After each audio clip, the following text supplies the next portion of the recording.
Good afternoon, everyone, and welcome to Ransomware, How to Protect Your Azure Environment from Malware and Ransomware Attacks.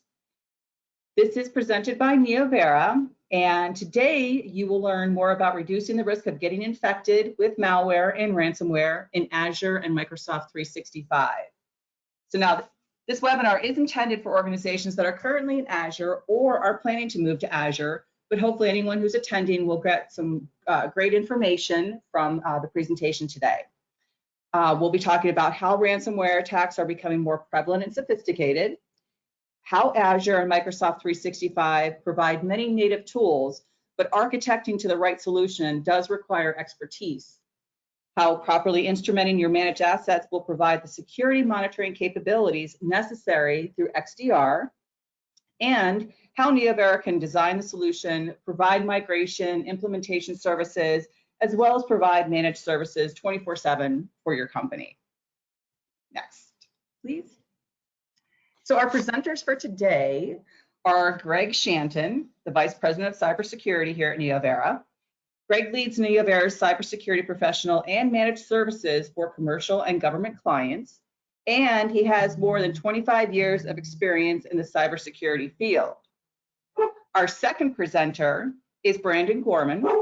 He is the Senior Cybersecurity Threat Analyst, and he has over 18 years of experience in the cybersecurity field, working within federal and public sectors. And he also leads Neovera's team in deploying and managing multiple Microsoft Azure Sentinel instances for our clients. Now, our third presenter, who may chime in from time to time, is Nestor Morjan, our Senior Enterprise Security Architect. Next, please. So I'm sorry, I did forget to put in a little bit of notes here. So a few items to notate. During our webinar, if you do happen to have any questions, please post these in the window and we'll do our best to answer all at the end of the slides. And we will also have a few polls for you to answer throughout.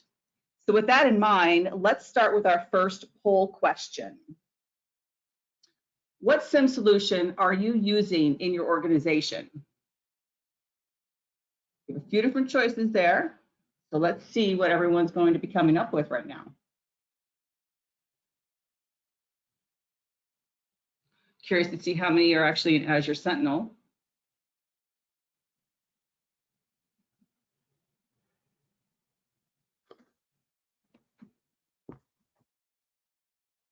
Okay, there's actually quite a few in Azure Sentinel right now, 25% and 75% are in other. So some pretty good information there. All right, well, thank you for your answers. And now I will be turning this over to Greg to start today's presentation. Greg? Great, thanks, Shar. Hey, before I start off on the webinar here and talking about in more detail about ransomware and security and how to help yourself with that, right, and how we can help you guys. Number one is Neovera. If you haven't heard about us before, we're a managed service provider. If you go back to the previous slide, please. So we're a managed service provider and also cybersecurity services provider, and we also do consulting services. And we do managed services 24/7 as well as security. We serve from anywhere from small companies, startups to the Fortune 500, and we work with various cloud providers, and we have our own private data center. While we do more than Azure, we definitely do more than Azure today, and other related items around Azure, right, that we'll talk about today. Our focus today is on Azure, right? So that's where we're going to focus on, and then the communication up to Azure using Microsoft 365, et cetera. So that's what we're going to be focused on today. So, and I think this topic is very timely, discussing Azure and security and the defensive controls against ransomware and other malware. Because of what's going on in the industry, we've seen a major pickup. And that, with that major pickup, next slide, please. Everyone's focused, in the past few months on some big attacks that have happened, but ransomware is not new. In fact, it started before I even got in the industry. So it started back in the 80s. one of the first known attacks for public, not nation state attacks, was back in 1989, right? With stealing information off of medical lists for AIDS, for example, right? But it really picked up steam in the 2000s with technology and automation being used for bad things. Cryptography also being used for bad things as well. You know, obviously encrypting information, but also being paid as well through quote unquote cryptocurrency, right? So it's increasing in frequency, it's increasing in visibility, it's all over the news. And the business impact is becoming pretty great besides just the ransoms that are happening, right? And then also lives in healthcare are put at risk, you know, emergency rooms, communication being cut off, systems being cut off in hospitals, right? So it's not just about money and business, right? It's also in the healthcare industry about lives. Next slide, please. So in this, you look at this, and what used to be nation states attacking nation states, you know, U.S., except whatever happens, nation states attacking that, and then commercial organizations being attacked by larger organizations. It's now evolved to really, and we've heard it on the news, we've heard on CNN, we've heard on Fox, we've heard on NBC, whatever your favorite news outlet is, right? Ransomware as a service. And it's something I know that our organization talked probably about 5 or 6 years ago about ransomware as a service was going to start happening, and it has. And it makes it very easy for the non-technical folks to launch out, just like we use SaaS, software as a service, for good things, right? People are launching off the same stuff. Ransomware as a service is just SaaS version of doing ransomware, and share the profits with the people that are doing that. And the most prevalent one is obviously the ones that are overseas that have been talked about in the news without mentioning their name, right? So the use of cryptocurrency, like I was talking about, for anonymous payments has become, I mean, tremendous. That people are doing that, but it's being used all over for being anonymous, right? It affects all industries. A lot of companies, you know, small organizations are like, well, hey, we're not susceptible to ransomware. The reality is, yes, you are. It doesn't matter how small you are, how large your organization is, what industry you're in, whether you're in energy, whether you're in food and retail, whether you're in healthcare, whether you're an independent software vendor, keep on going on the list. If you're, you know, hospitality, it doesn't matter, right? Everyone's getting hit, and they're going really after the supply chains and even the MSPs, right? Because they're trying to get in and then try to go ahead and propagate that to who the supply chain supports and also who the MSPs support. Next slide. And this infographic here is really showing what goes on with ransomware. It happens fast. Sometimes you only have seconds, literally seconds, to respond. I've seen this in my career where if you hesitate, you have servers encrypted. If you hesitate, you have desktops encrypted, right? So you need to do a lot of proactive things in place about auto blocking, like the botnet sites that are out there, or AKA command and control sites, so that from your perimeter, so a lot of those things hopefully do not happen. And of course, the battle keeps on going, right? It's an ever-ending thing, right? Because the bad guys are always changing IPs and domains, et cetera, right? So that's an ongoing process of understanding that when people talk about the buzz phrase, the big word threat intelligence in quotes, right? And getting that to come into your firewalls, right? That's what a lot of folks are talking about, right? So you need to be able to respond fast. You need to have the security controls proactively installed, configured, instrumented, and have a 24/7 plan and team that can support you, whether it's, you know, quite frankly, whether it's in-house or whether it's 100% out-house, you outsource it, or if it's a combination. Because if you don't have the security controls in place, I'll talk about that in a minute, what happens, right? And then Brandon will also show, if you don't have the security controls in place, what happens. And we'll show, you know, what happens when you do have security controls in place and the visibility that you get. And if you look at money, right, that's been paid out, it's over $400 million last year in ransomware, and it's increasing, right? And then what happens after the fact, after you've been hacked, is all the money that's spent to go ahead and fix things, and all the downtime, and were your backups correct? Where, you know, could you restore? Had you test your restores on your backups, et cetera, right? But you really got to look at, it's like, okay, it's a big impact, right? Can you manage the risk? The answer is yes, right? And don't take, you know, all this data and everything else on the screen, right?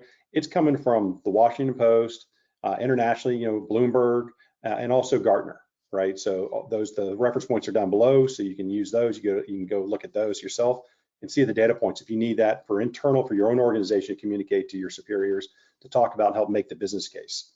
We can also help you make the business case as well, pulling in from the consulting side of things, helping out. But if you look at also, the flow of the ransomware attack at the bottom, 1 through 5, I mean, it's very straightforward, right? A lot of people, we've seen phishing emails, what happens after that, and what happens when someone clicks on a link. And yes, people do click on links, right? And yes, people will continue to click on links. It's just it's our business. We can't stop that. That would not make any sense. But you can manage that risk of people clicking on links, whether they're in your organization, whether they're contracting your organization, whether they're physically behind one of your firewalls, or whether, quite frankly, if they're not behind your firewall, if they're sitting at Starbucks or they're sitting at Panera, or wherever the fair place is to go and get a bite to eat or get a cup of coffee, right? How to protect them when they're remote, getting access into your infrastructure, into a private data center, and also, like we're talking about today, in Azure. So blocking all those pieces and helping that's critical. So what do you do? So what do you do with all this, Greg? I mean, there's a lot of stuff to take in. There's a lot of risk. That's why you guys are here today. So I'm going to take you to the next slide, please, and then talk about it. And there's some basic fundamentals. It's like the basic blocking and tackling in football, right? There's some basic things that you have to do. And I can tell you that not everyone does them. And a lot of people say, well, I don't have the money to spend on it. And then what happens is that a lot of those same people I've seen over the years in my 28 to 30 years of experience in security, right? Something happens to them, right? And then they react, and then they spend the money to fix it after the fact. Just a reactive nature. So if what you do is there's the security controls put in place to, as we always talk about in the industry, right? Prevent the attack, detect it, and remediate, and hopefully auto remediate. And there's a lot of discussion about auto remediation. And then, hopefully today we'll talk about that in more detail. And please, as I'm going, if you do have a question in chat, please type it into chat, because we'll definitely try our best to respond to all your questions during the session. If not, then we'll respond back to them later after the webinar. So security controls put in place. The first thing, right, you need to make sure you have it at the identity level. A lot of people will forget that. You need to put the security controls at the application layer. That doesn't usually happen. And at the database, that does happen sometimes. The operating system and the network. A lot of people think, hey, I put a firewall in, I'm secure. And that's not necessarily true. And I'll talk about that here in a minute. But one of the most basic things, and it's a commodity today, it's very inexpensive, it's very cost effective, where you look at is put a good multi-factor authentication system in place for you. And there's a lot of different ones out there, and there's ones that work with Azure, there's ones that work with other systems besides Azure, right? So the big thing is, make sure to look at, they have apps usually for your phones. Some of them, if you really want to go to hardware tokens outside, you can use that. You don't necessarily have to with the apps on your phones, but you want to look more, more away from, manage the risk of maybe move away from just the OTP or the one-time password. That's your text that you get with a 6-character number, usually to a 9-character number that you get. So put MFA in place. Your role-based access control on your servers and your infrastructure, make sure that's in place. Trying to manage by individual users, it's become, even for 50-person company, 100-person company, becomes untenable after a while, right, to try to do that. So do the role-based access control like up in Active Directory and link those pieces to your resources in Azure. Implement EDR and XDR, so the enterprise detection and remediation piece or response. And then the X is just for the extended, what is the latest buzzword in the industry. The other buzzword was TDR for, yes, there's EDR, XDR, TDR, but XDR is the extension, so you get a single pane of glass across all of your endpoints, your servers, wherever they're located, in private data centers, or whether they're located in your offices, your warehouses, your retail stores, up in Azure, AWS, wherever they're located. Doesn't matter, right? Be able to extend all that and get one single pane of glass for all those pieces, and that's really good. The other piece is around firewalls. People traditionally think of just pure network-based packet filtering firewalls. That's not enough today. It's not been enough probably for the past 5 or 10 years. And something I've advocated for many years is really need to look at doing application level firewalls. Those are what they call proxy-based firewalls. They're 20 plus, 30 years old, some of these proxy firewalls. They're tried and true. They've been around for a long time. You can buy name brands, you can buy that are very expensive, you can buy cheaper ones also that are not as known, but they provide just the same exact functionality. And then one key piece with this, right, around proxies is, and web application firewalls, or a WAF, is do SSL inspection where appropriate. So again, for the proxies and WAFs and your firewalls, do SSL inspection where appropriate. People do not like to do this, right? The people implementing don't like it because it's harder. And people try to go for the path of least resistance. This is hard, but it's good and it's more secure. So for instance, let's say you have an application where you need to load files up from, anywhere in the world your users are, right? And you want to load those files up and share those with through a web server, an app server, et cetera, and store them on a file server behind the scenes. Well, you definitely want to be able to scan those files for malware, obviously, especially ransomware, like we're talking today, while they're going up and when they hit the firewall, before they even go to the next level to the server. Why would you let a potential malware file go through that system? And there's no reason you can't do that. That can be done today. Same token as if you're downloading files, right, into your enterprise, right?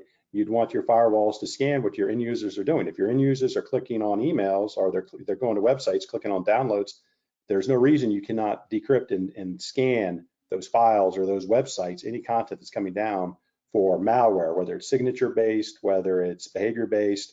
If you're using sandboxing technology, you can do that as well. And yes, that works up in Azure as well, by the way, right? So this is all stuff that people have tended not to do up in the cloud, because people thought when they put stuff up in Azure, oh, Microsoft's got all the security controls, or put it over in AWS, all the security controls. But you need to go ahead and make sure you do have security, you do have it properly configured. So putting all those proactive security controls in place, right, is extremely important. And then you do get pushback, right, on some of these areas. But if you're really concerned about files and people downloading files via email or web, you got to do it. Second, security visibility, right? The one thing with this is that people tend, to not instrument at all levels as well, right? So if you don't have visibility, if you're not looking at, how to go ahead and actually put all the right logs in place, put all the logging pieces in place, log who's logging onto your systems, what they're doing to your applications, what data they're accessing your database, what are they doing to your operating systems, and they're going across your roads or your network, so at the network level. It's going to be very difficult to triage when something does happen, okay? And then when you have all those logs, millions and millions of events that are coming in, it is, unless you have a team of hundreds, you're not going to be able to look at all those logs. And I doubt you could even do that. So that's where these automated tools are coming in. The SIM tools, and yeah, SIM tools are evolving to more of the user, like the Exabeam products of the world, et cetera. If you follow that whole marketplace, right, they're kind of evolving the way the traditional SIMs have been built in the past, like the ones that we mentioned at the very front slide, right? So they're evolving to become even better, more intelligent, to put AI in them. That's still evolving. Some of them are working. There's promise for some of the ones like Sentinel as well, right, that Microsoft built, also doing that. So, but putting the visibility is the key, using a tool to automate all that collection. So if you get 100, 200 million events coming in, how can you go ahead and narrow that down to the 30 or 40, 100, 200, basically quote unquote events that you need to look at? And then how do you streamline that, right? And this will help in the whole triage process. Otherwise, the bottom line is it's the blind leading the blind if you don't have the visibility pieces in there. So that's critical. Security automation. So if you're trying to do incident to resolution, you got to make sure your security management tools are integrated with your service management tools, aka a service desk management tool or any other service management tools you use. This goes back to, like, if you followed ITIL from over in Europe, that's one of the big problems they've talked about for incident management. The auto blocking of malware, bad actors, or the auto remediation. We're going to show some of the auto remediation today. Very basic things, but can be applied to more sophisticated items as well during our examples today that Brandon's going to show. The auto blocking of malware and bad actors. Yeah, it's good that you can kick off, let's say you see some events come on from your SIM, and then you can communicate over, if you want, automatically to your firewalls or to your other security systems to auto block those malware coming in, or tell them to block it, or bad actor sites with threat intel. But the real thing is upstream, you need to make sure those firewalls are configured properly, right? So that's what's very key. Next slide. All right, so number one, MFA. Microsoft has MFA. It's usually included in your licenses, E3, E5 license, etc. Look at that. If you don't like that, you got Okta, you got Duo, and you got a whole bunch of other ones as well. You really got to look at the right MFA solution for what you're doing overall. If you're just in Microsoft 365 and Azure, Microsoft's works really well with that. I've seen other customers I've talked to that they were using MFA for a whole bunch of other systems. The Microsoft MFA didn't work with that. So you really need to look at your requirements and understand what is the best MFA for you to integrate with your other access management tools out there. XDR, whether it's Defender or whether it's Sophos, another leading XDR product out in the market, there's other ones out there as well, like Sentinel 1, not to be confused with Sentinel for Microsoft, and a handful of other ones also out there. But the key thing here is a single pane of glass. What's nice about the Microsoft products, right, especially Defender, Microsoft's invested a lot, and Defender integrates very nicely if you're like almost an entirely Microsoft shop. Defender up in the cloud, so Defender on your Windows servers and Linux servers, up in Azure, right? Defender on your user endpoints, your laptops, desktops outside of Azure. Defender on your SQL servers. Defender on Key Vault. I don't know if everyone knows Key Vault stores your secrets. You can store your passphrases in there. You can have store your certificates and private keys, etc. Right? And other stuff if you want to use Key Vault for it. But that in there, and then also Microsoft application services, their storage, their domains, DNS services. And then for Microsoft 365, as it's called now, right, or O365, doing all those pieces. So that it's very good for that, right, integrated in all those pieces, right. There's other third-party products, that work well. It's not as integrated with the firewall products. The third piece here, right, with Azure, if you're deploying and you're thinking about doing like infrastructure as a service up in Azure, you've got to use, our recommendation is make sure you're using real firewalls up in Azure, not just network security groups, or NSGs as they're called up in Azure, to protect your Azure assets.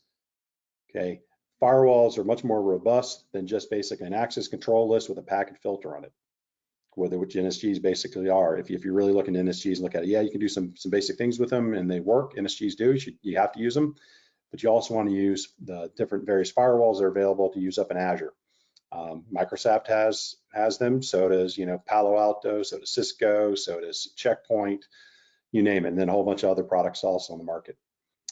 If you are building a business application up in Azure and you're exposing web and app servers to the internet, again, don't just use NSG to protect those web and app servers, right?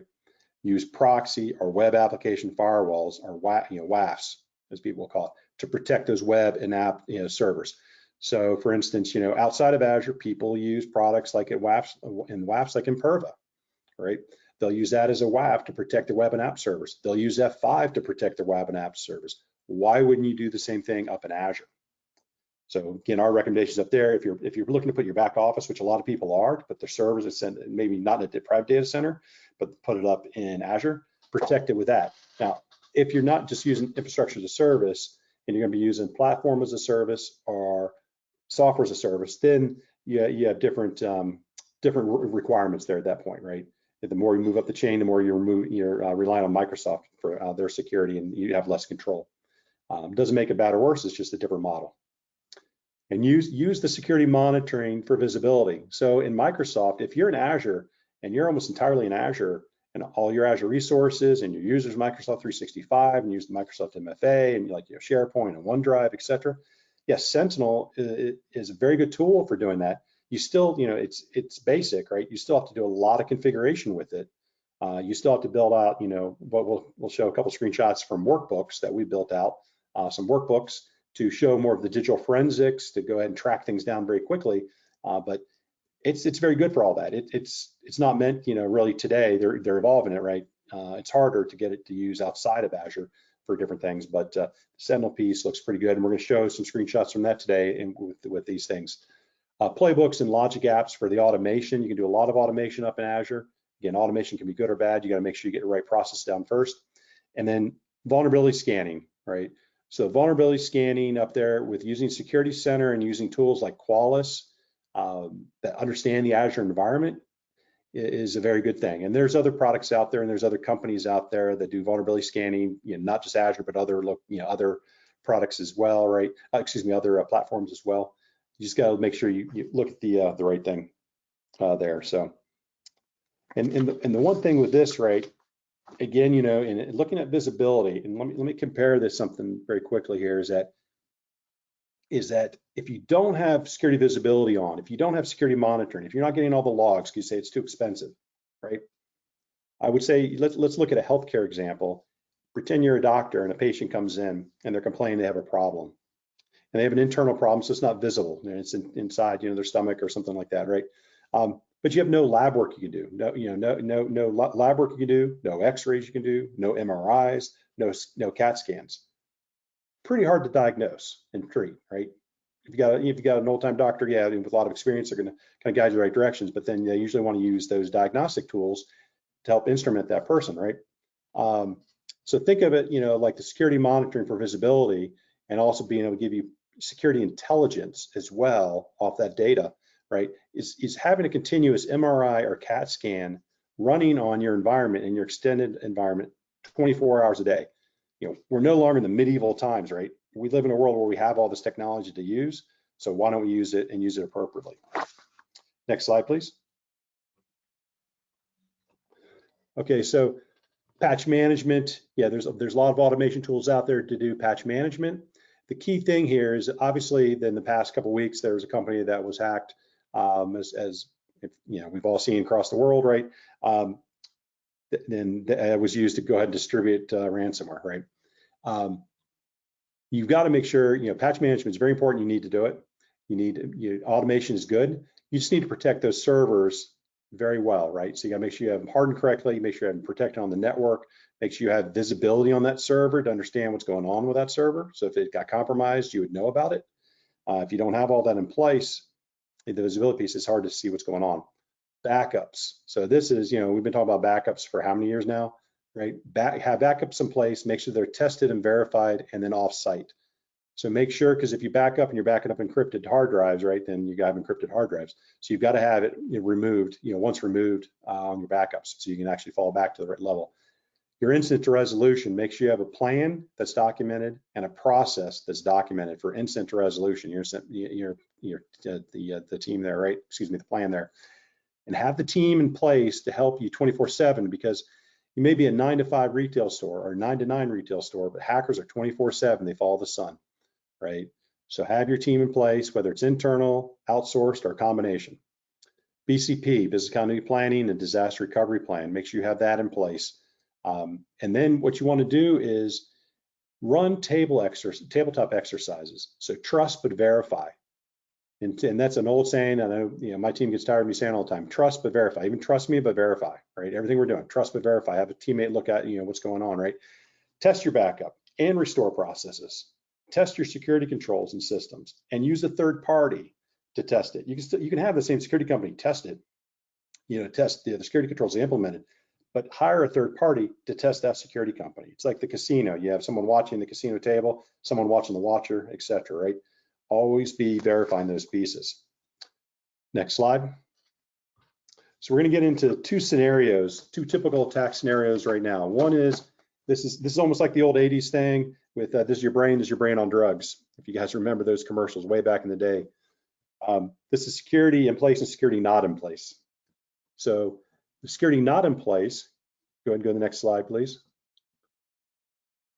And here, the security's not going to be in place, so we're worried about, here at this point, basically, you got to worry about, data loss of revenue, your reputation risk, compliance, and legal ramifications. And so with that, let me go ahead and turn it over to Brandon. And Brandon, why don't you go ahead and show our scenario? Thanks, Greg. Move to the next slide. So what you see here is your classic phishing scenario where a user receives an email asking them to update their account information. The user clicks on the link and is redirected to a site that downloads a Word document. Once the user downloads the document and opens it, they're presented with two things. One is Microsoft Word has opened the document in protected mode, meaning it's unsure of the source of this document and is recommending that you continue to view it in protected mode. However, the document clearly states that to view it or edit it, the user needs to click Enable Editing. Because this particular user hasn't taken any sort of awareness training, they click on Enable Editing, and unknown to them, they've allowed malicious code embedded into the document to run in the background. Next slide.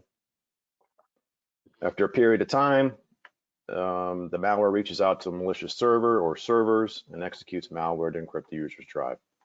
However, it's important to note here that the ransomware not only has the potential to encrypt the user's drive, but also any mounted shares, connected USB devices, etc. This is obviously a large inconvenience for a single user at home, but for a large organization, it has potential to bring down an entire network or segment of a network if it's, well, segment of a network if it's been properly designed. Next slide. Okay, so real quick then, seems like a good spot to do another poll question. All right, does your organization plan to implement a security extended detection and response solution? If so, when?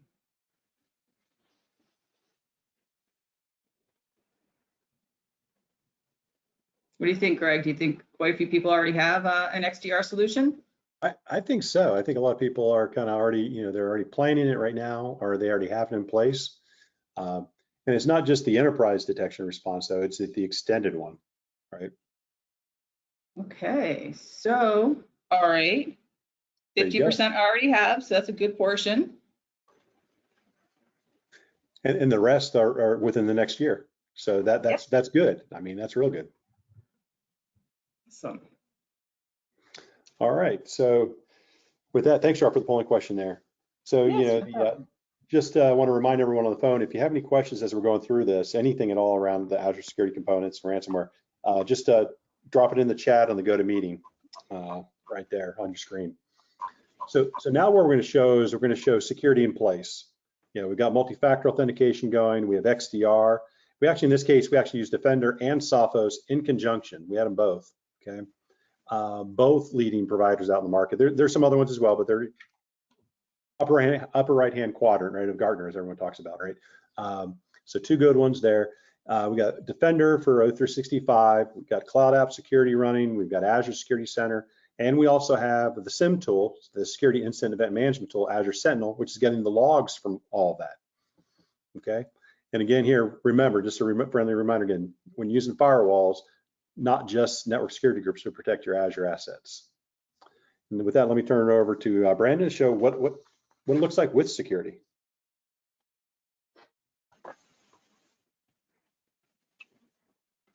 Okay, so here we are again with that same phishing email from the previous scenario that I spoke about. But now we've got security measures in place, and specifically for the purposes of this demo, it's all mostly tied to Azure. So the user receives the phishing email, clicks the link, and attempts to download the Word document. However, Windows Defender prevents the file from being executed, and then gives you the security message in the bottom right, letting you know that something's been prevented. If you were to pull up the logs for that on the next screen, looking at the information related to the threat, the user is able to view information on the file, including the details and any additional affected files.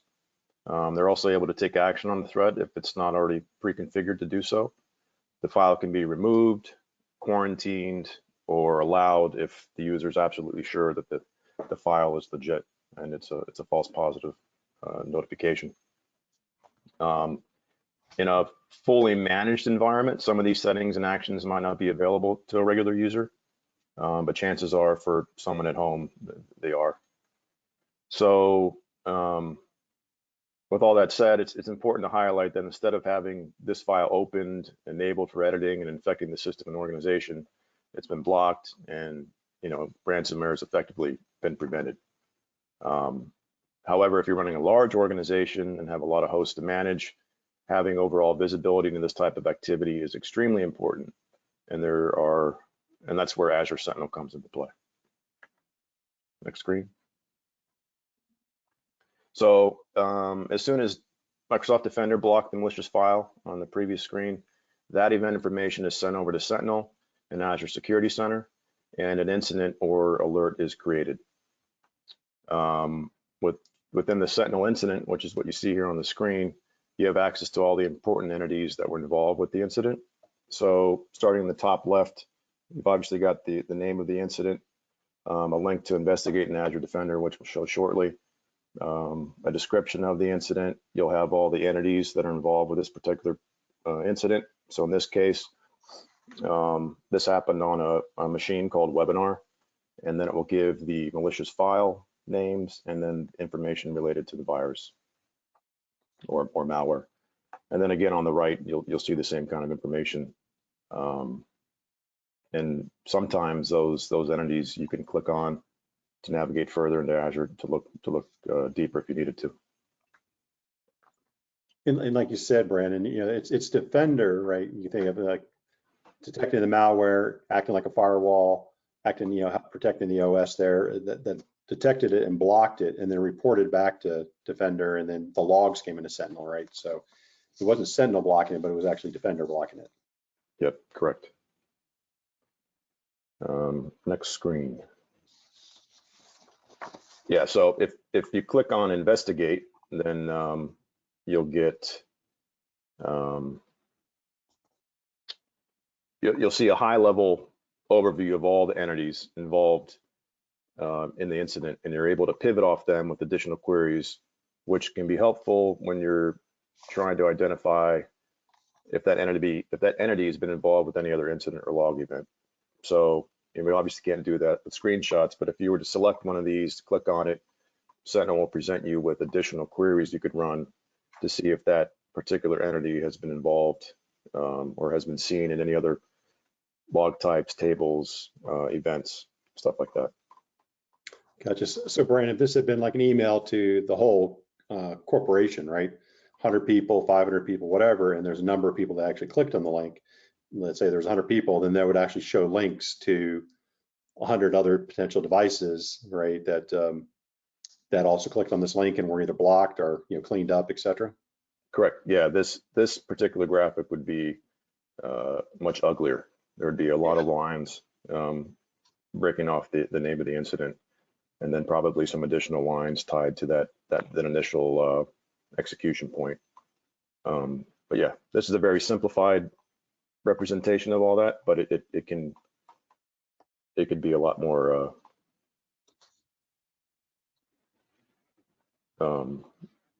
could be a lot more garbled than what you see here. Right. Next screen. So on the Sentinel incident screen, 2 slides back, you have the ability to investigate the incident further using Microsoft's Defender Security Center, which is what you see here. And that gives you a full breakdown of the incident, and it highlights the hosts or hosts involved, the malicious file, process information, and additional steps you can take to continue the investigation. And I guess, Brandon, one thing to note here for everyone is that for the folks in the know out there that say, hey, you guys are testing an ECAR file, yes, absolutely we are. We're doing a test malware file. We were not launching a real ransomware attack into our organization and showing that on the screen or anything, but these are real live screens, right? But we were simulating that with an ECAR file here for you today. Correct. Good information. All right. Sounds like we have time for another quick poll. So let's see what we have.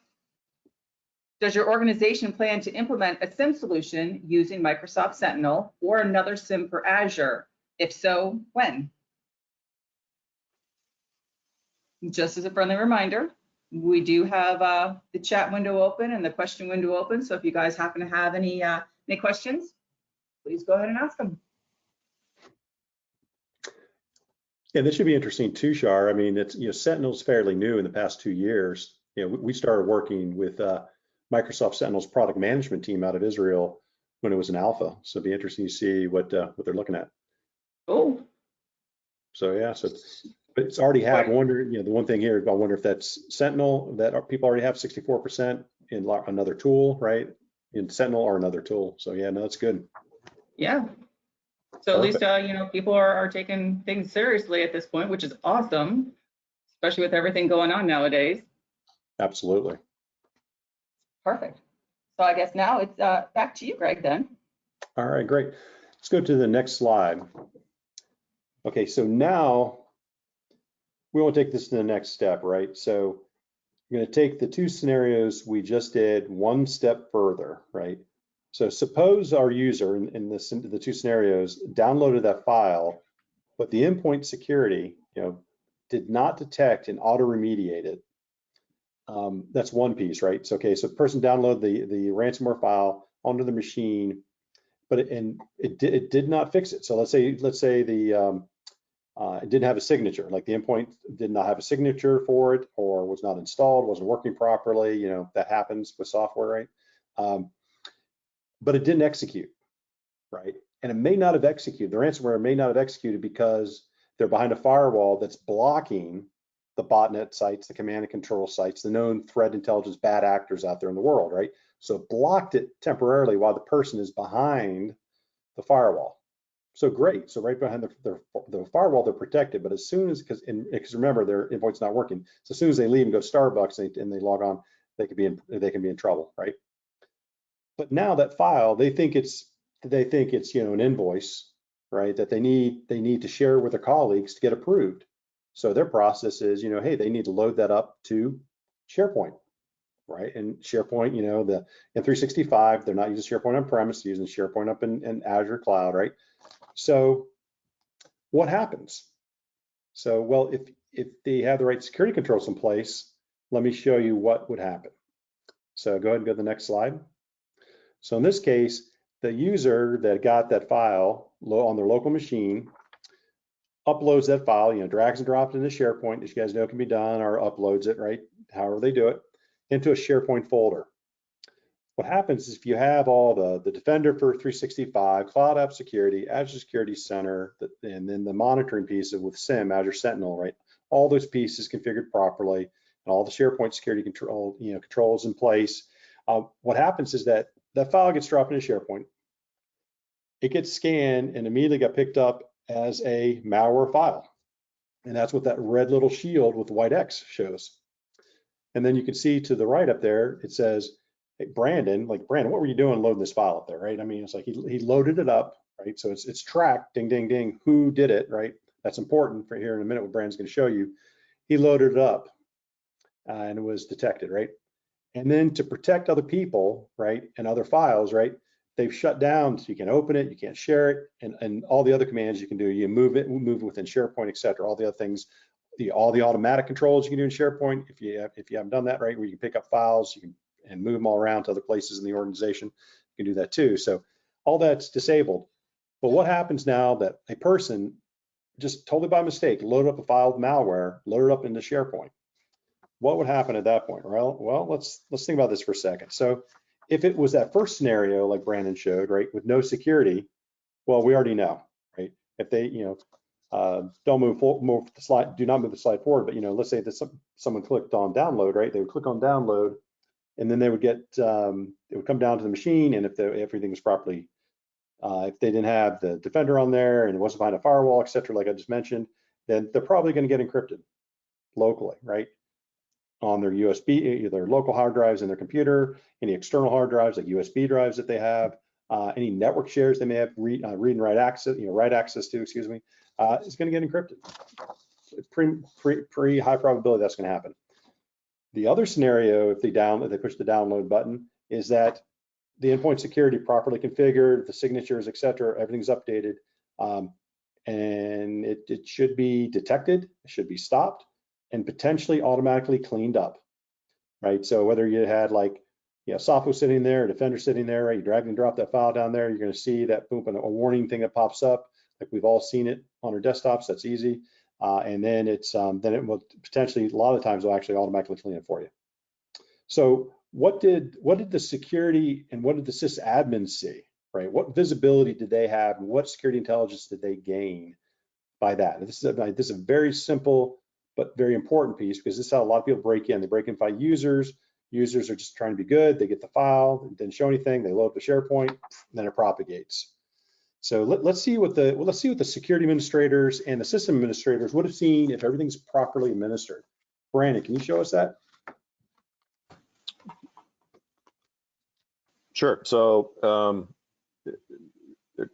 the two main products that any security person would use up in Azure, obviously, are Azure Sentinel, which is what you see in the bottom right, and then Azure Security Center, which is in the top left. They both kind of show the similar information, but you're able to pivot more with Sentinel. But in the case of the example that Greg just spoke about, the user submits that piece of malware to SharePoint. Azure Sentinel is based, is set to run 100 plus different alert queries on a predefined basis, and those queries essentially run queries in the background against various different types of tables, depending on what kind of information is in that. In the case of this would be office related activity.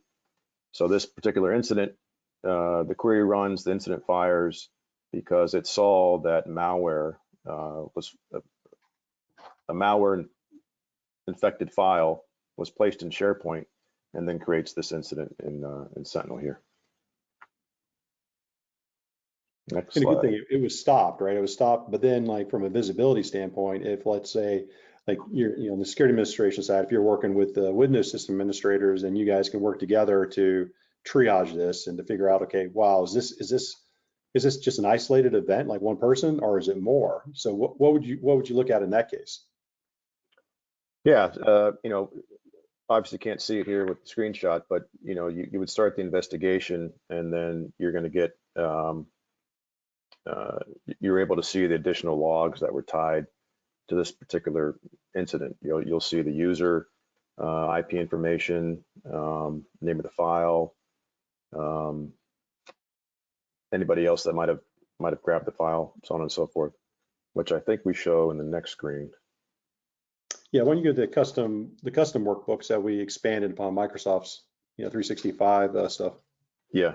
So one of the resources available to anyone that's using Sentinel are workbooks or dashboards, which I think most people are familiar with term-wise.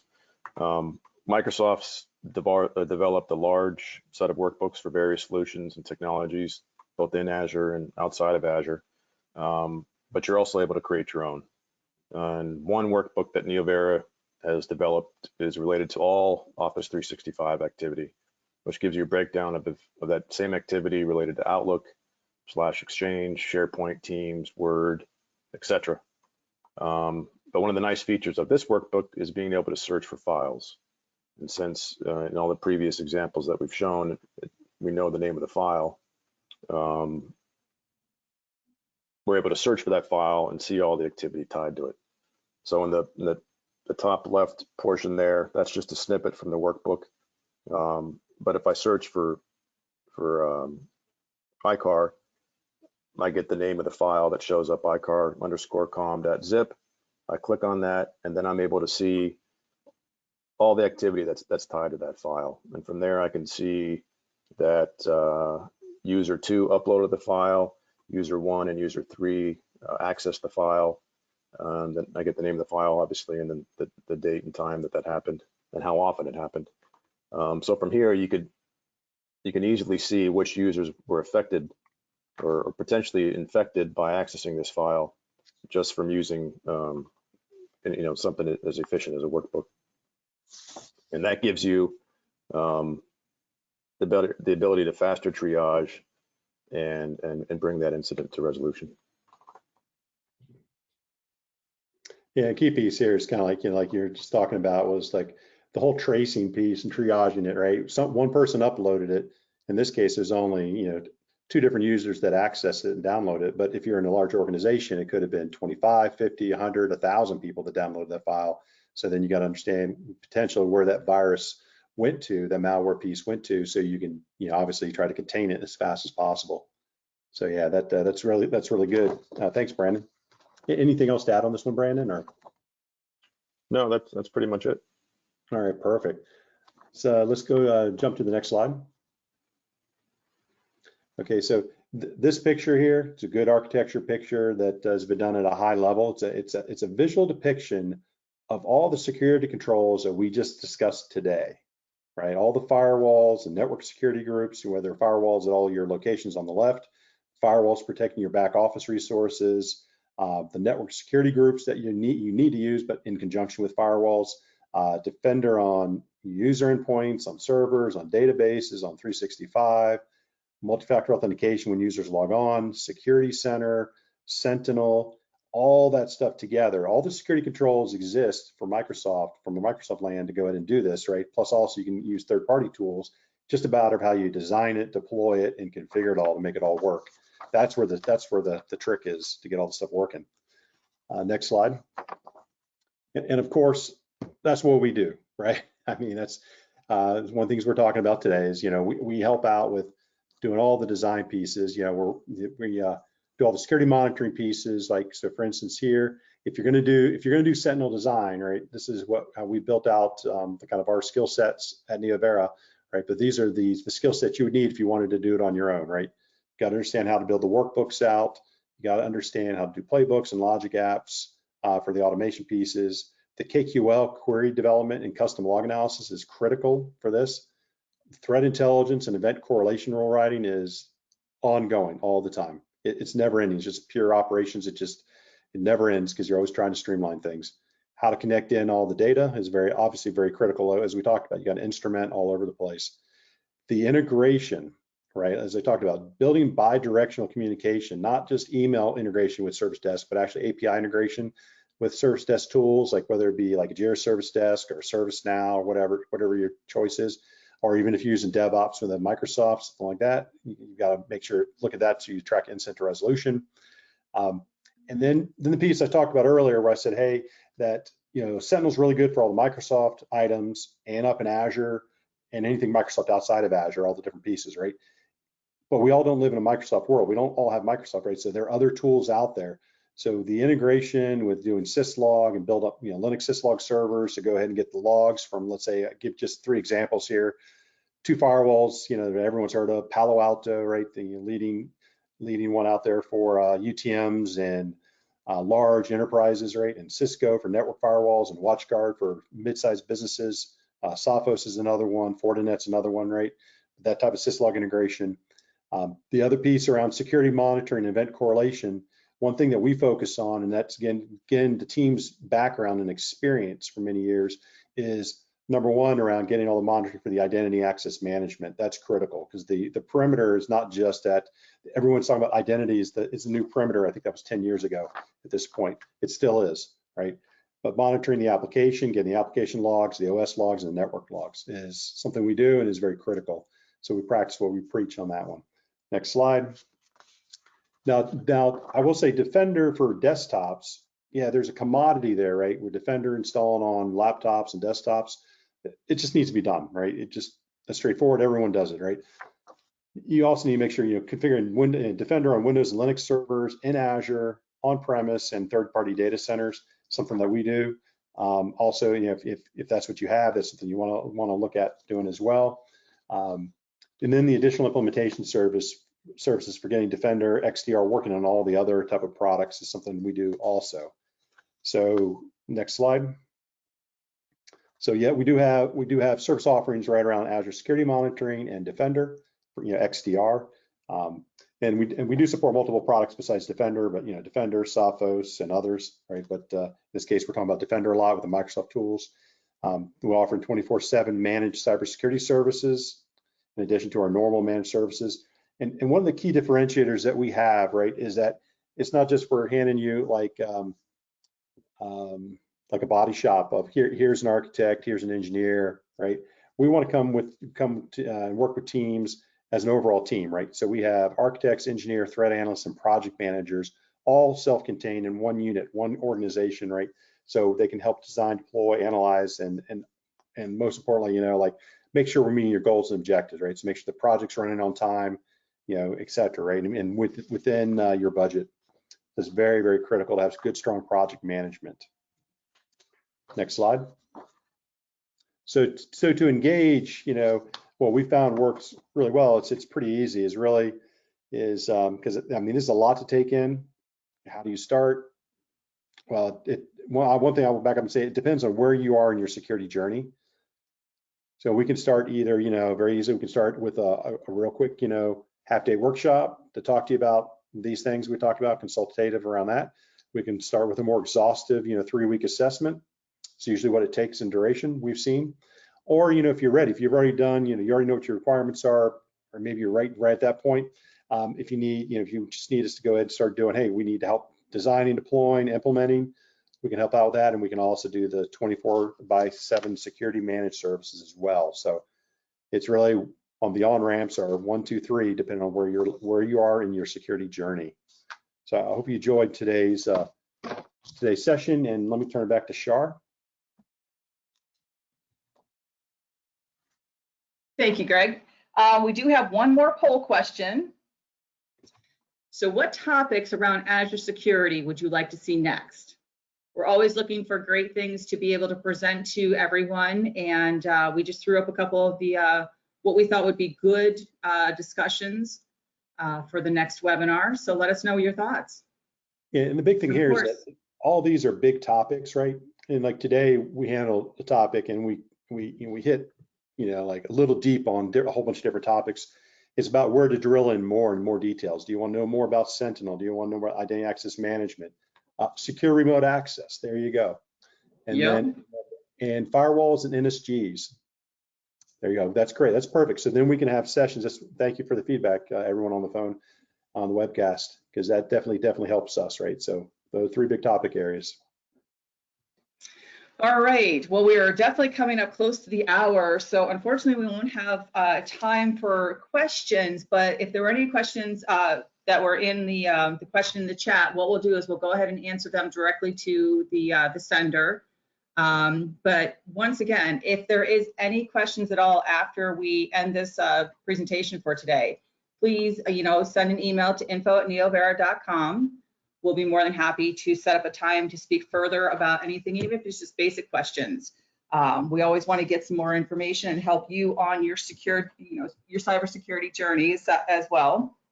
So in addition to sending out a link to this recording, we will also be sending you the Ransomware Everywhere white paper for you to read. And at this time right now, we are pretty much out of time. So I want to say thank you all for attending our webinar today, and wishing you a great afternoon. Thank you.